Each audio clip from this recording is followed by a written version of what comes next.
বাংলার মাটি, নদী আর কুয়াশায় মোড়ানো প্রভাতে লুকিয়ে আছে হাজারো ইতিহাসের গন্ধ। তেমনই এক ইতিহাসের সাক্ষী চাঁদপুর জেলার ফরিদগঞ্জ উপজেলার 15 নং ওয়ার্ড রূপসা উত্তর ইউনিয়নে দাঁড়িয়ে আছে শতাব্দী প্রাচীন রূপসা জমিদার বাড়ি। এই বাড়িটি শুধু ইট পাথরের স্থাপনা নয়, এ যেন সময়ের পাতায় লেখা এক পরিবার, এক প্রজন্ম আর এক গৌরবময় অতীতের গল্প। প্রায় 250 বছর আগে বাংলার জমিদারি প্রথা যখন সোনালী সময় পার করছিল, তখন বংশাল গ্রামের এক হিন্দু জমিদার পরিবারের পতন ঘটে। সেই পতনের সুযোগেই ব্রিটিশদের কাছ থেকে জমিদারি কিনে নেন এক প্রভাবশালী ব্যক্তি, যার নাম নিয়ে আজও ইতিহাসে বিতর্ক আছে। একদল ইতিহাসবিদ বলেন তিনি ছিলেন আহম্মদ রাজা, আবার অনেকে বলেন মোহাম্মদ গাজী ছিলেন আসল প্রতিষ্ঠাতা। তবে জনপ্রিয় ধারণা অনুযায়ী এই রাজবংশের সূচনা করেন আহম্মদ রাজা, আর তারই উত্তরসূরি ছিলেন মোহাম্মদ গাজী। আহম্মদ রাজার মৃত্যুর পর মোহাম্মদ গাজী জমিদারির দায়িত্ব গ্রহণ করেন, আর তারপর তারই সন্তান আহমেদ গাজীর হাতে উঠে আসে জমিদারির ক্ষমতা। তবে এই পরিবারকে আলাদা করেছে তাদের মানবিকতা। যখন অন্য জমিদাররা প্রজাদের ওপর অত্যাচার করতেন, তখন এই রূপসার জমিদাররা প্রজাদের পাশে দাঁড়াতেন। দুর্ভিক্ষে তারা খাদ্য বিতরণ করতেন, খাজনার সময় করুণা দেখাতেন। তাই প্রজারা তাদের শুধু জমিদার নয়, আশ্রয়দাতা হিসেবে দেখত। এই জমিদার পরিবারের অন্যতম শ্রেষ্ঠ সদস্য ছিলেন খান বাহাদুর আবিদুর রেজা চৌধুরী। ব্রিটিশ শাসনামলে তিনি ছিলেন খ্যাতনামা রাজনীতিবিদ ও সমাজকর্মী। শিক্ষা, ধর্ম ও সমাজসেবায় তিনি রেখেছেন অমর অবদান। তার হাত ধরেই রূপসার জমিদার বাড়ি হয়ে ওঠে এক সাংস্কৃতিক কেন্দ্র। এখানে আসতেন কবি, পণ্ডিত এবং ব্রিটিশ প্রশাসকগণ। জমিদার বাড়ির উঠানে আলোচনার আসর বসত, কখনো সংস্কৃতির, কখনো রাজনীতির।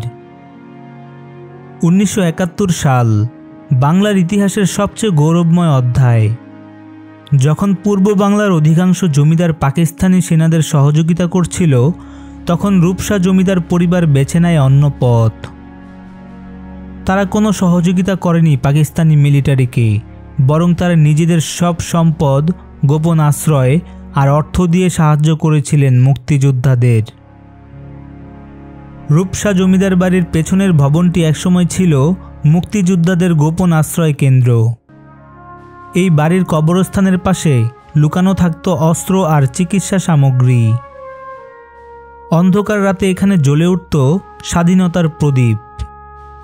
রূপসা জমিদার বাড়ি আজও দাঁড়িয়ে আছে তার আপন মহিমায়।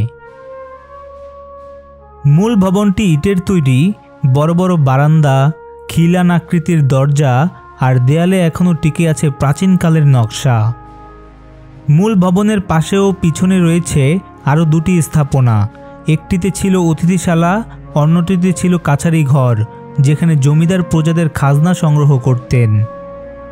বাড়িতে ঢোকার ডান পাশে আছে একটি সুন্দর মসজিদ, আর তার পাশেই জমিদার পরিবারের কবরস্থান। এই দুই স্থান এখনও পবিত্রতা ধরে রেখেছে। ঘাট বাঁধানো বৃহৎ পুকুরটি যেন আজও সেই সময়ের প্রতিবিম্ব ধরে রেখেছে, যেখানে জমিদার পরিবারের নারীর সদস্যরা নামতেন অজু বা স্নানের জন্য। আজও রূপসা গ্রামের মানুষ এই জমিদার বাড়িকে শ্রদ্ধার চোখে দেখে। তারা বলে এই বাড়ির জমিদাররা ছিল একদমই আলাদা, ওরা ছিল প্রজাদের বন্ধু। দেশের অন্য অনেক জমিদার বাড়ি ধ্বংসপ্রায় অবস্থায় পড়ে আছে, কিন্তু এই রূপসা জমিদার বাড়ি আজও টিকে আছে প্রায় আগের মতোই। এখানে এখনও বসবাস করেন জমিদার পরিবারের বংশধররা। তারা এই ঐতিহ্যকে ধরে রেখেছেন সম্মান আর যত্নে। প্রবেশপথে এখনও সেই পুরনো গেটটি অটুট আছে। ভেতরে রয়েছে মসজিদ, কবরস্থান, কাছারি ঘর আর পুকুর। সব কিছু যেন সময়ের সঙ্গে লড়ে বেঁচে আছে। রূপসা জমিদার বাড়ি শুধু একটি স্থাপনা নয়, এটি এক উত্তরাধিকার, এক ইতিহাস, এক গর্বের প্রতীক। এখানে আছে মানবতার গল্প, ত্যাগের গল্প আর দেশপ্রেমের সুর। যে বাড়ি শত বছর পেরিয়ে আজও দাঁড়িয়ে আছে, সে যেন বলে যায়, যতদিন এই বাংলার মানুষ তাদের অতীতকে ভালোবাসবে, ততদিন রূপসা জমিদার বাড়ি হারিয়ে যাবে না ইতিহাসের পাতা থেকে।